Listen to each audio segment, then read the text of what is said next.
मुझे उम्मीद करता हूं विवेक के बीच में देश सुनेगा आपकी जवाब अपने टर्म का इंतजार करेंगे। इन्होंने फैज भाई के लिए कहा कि सबसे बड़ा मजाक है राष्ट्रीय मुस्लिम लीग। मैं तो कहना चाहता हूं मेरे भाई, सबसे बड़ा मजाक तो आज कम्युनिस्ट पार्टी बन गई है, जो कहती है धर्म एक अफीम है, मगर साहब वो सबसे बड़े खुदाई खिदमतगार बनकर खड़े हो जाते हैं। जो ये कहते थे कि किसी धर्म का साथ नहीं लेना चाहिए, वो पीरजादा अब्बास सिद्दीकी की फुरफुरा शरीफ के साथ खड़े होते हैं। अगर आपको याद हो, सलमान रुश्दी के खिलाफ जब अयातुल्लाह खुमैनी का फतवा जारी हुआ है, उस फतवे का विरोध करने वाले कम्युनिस्ट पार्टी थी पहली कि अभिव्यक्ति की स्वतंत्रता पे हमला है, आज साथ में खड़े हो जाते हैं। तो इनके लिए कहना चाहूंगा, पल भर में ये तोला है, पल भर में ये माशा है, कहते हैं ये तमाशा है और खुद ही तमाशा है। अब मैं जवाब देता हूं कि मुसलमानों के बारे में, और मुझे मनोज कुमार का एक गाना याद आ गया, क्रांति का, उई शमाशा उई उई शमाशा। आज इस पूरे तमाशे को देखकर ओके अब सुनिए, जो मुसलमानों की बात कही, देखिए मैं एक बात बताना चाहता हूं, मुझे इसमें बस थोड़ा एक मिनट का समय लगेगा। जो मैंने पार्लियामेंट में बोला था उसको थोड़ा सा रिपीट करता हूं। एक दौर में मुस्लिम समाज बहुत बड़ा नॉलेज का सेंटर था, बिल्कुल 10th सेंचुरी के आसपास बगदाद का बैतुल हिकमत का मतलब सेंटर ऑफ नॉलेज, वो पूरी दुनिया के नॉलेज का सेंटर था। और उस समय क्रिश्चियन समाज जो था उस कट्टरपंथी में था। जब बैतुल हिकमत के लिए किताबों के लिए रिक्वेस्ट गई कॉन्स्टेंटिनोपल के राजा, यानी आज के इस्तांबुल के राजा किंग जस्टिनियन के पास, तो जानते हैं जस्टिनियन काउंसिल ने क्या कहा? इनको सब दे दो यूनान के जमाने से, क्योंकि बाइबल में जो लिखा सिर्फ वो सच है, इसके अलावा सब बेकार है और ये पढ़ेंगे तो बर्बाद हो जाएंगे। जैसे ये कहा ना कि वो शैतान का डब्बा है। तो भाई साहब सैकड़ों ऊंटों में निकलकर बैतुल हिकमत गए और बैतुल हिकमत का जो पहला चांसलर बना उसका नाम था इज़ाक बिन हुनैन, जो क्रिश्चियन था, मुस्लिम नहीं था। और एक के बाद एक क्या नॉलेज की चीजें निकली। भारत से बहुत सी चीजें गई,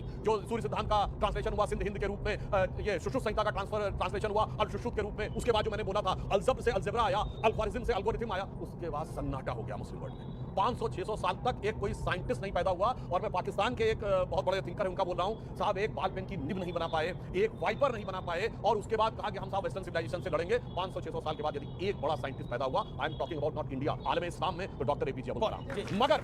मगर दुख की बात क्या है, एक लाइन बोल दूं, 2007 का साल मुझे याद है जब कलाम साहब का सेकंड टर्म होना था। हम चाहते थे कलाम साहब को सेकंड टर्म मिले, मगर कलाम साहब को सेकंड टर्म देने के लिए ना डीएमके राजी थी, जो तमिलनाडु के थे, ना सपा राजी थी, ना आरजेडी राजी थी। मगर 2007 का ही वो साल है जब अफजल गुरु, जो संसद के हमले का मुख्य आरोपी, सुप्रीम कोर्ट से सजा याफ्ता हो गया था, उसको फांसी नहीं हो उसके लिए सब साथ खड़े थे। आप सोचिए, अफजल गुरु को बचाने के लिए खड़े, कलाम साहब को रोकने के लिए खड़े, फिर कहते हैं कैसा मुसलमान और किसके साथ। साहब सोचिए, छोड़िए क्या होता है एमएलए एमपी बनाने से। मैं तो कहना चाहता हूं एमएलए एमपी बनने से मुस्तकबिल सुरक्षित नहीं होता है। अरे आप तो वो थे इसी जमाने में शहंशाह आलम, बादशाह गाजी जिंदा पीर, बादशाह आलमगीर, हुक्मरान वक्त, निजामुल मुल्क, हुजूर नवाब, और आज कहते हैं साहब हम मजलूम हो गए। एमएलए एमपी तो लेते रहे।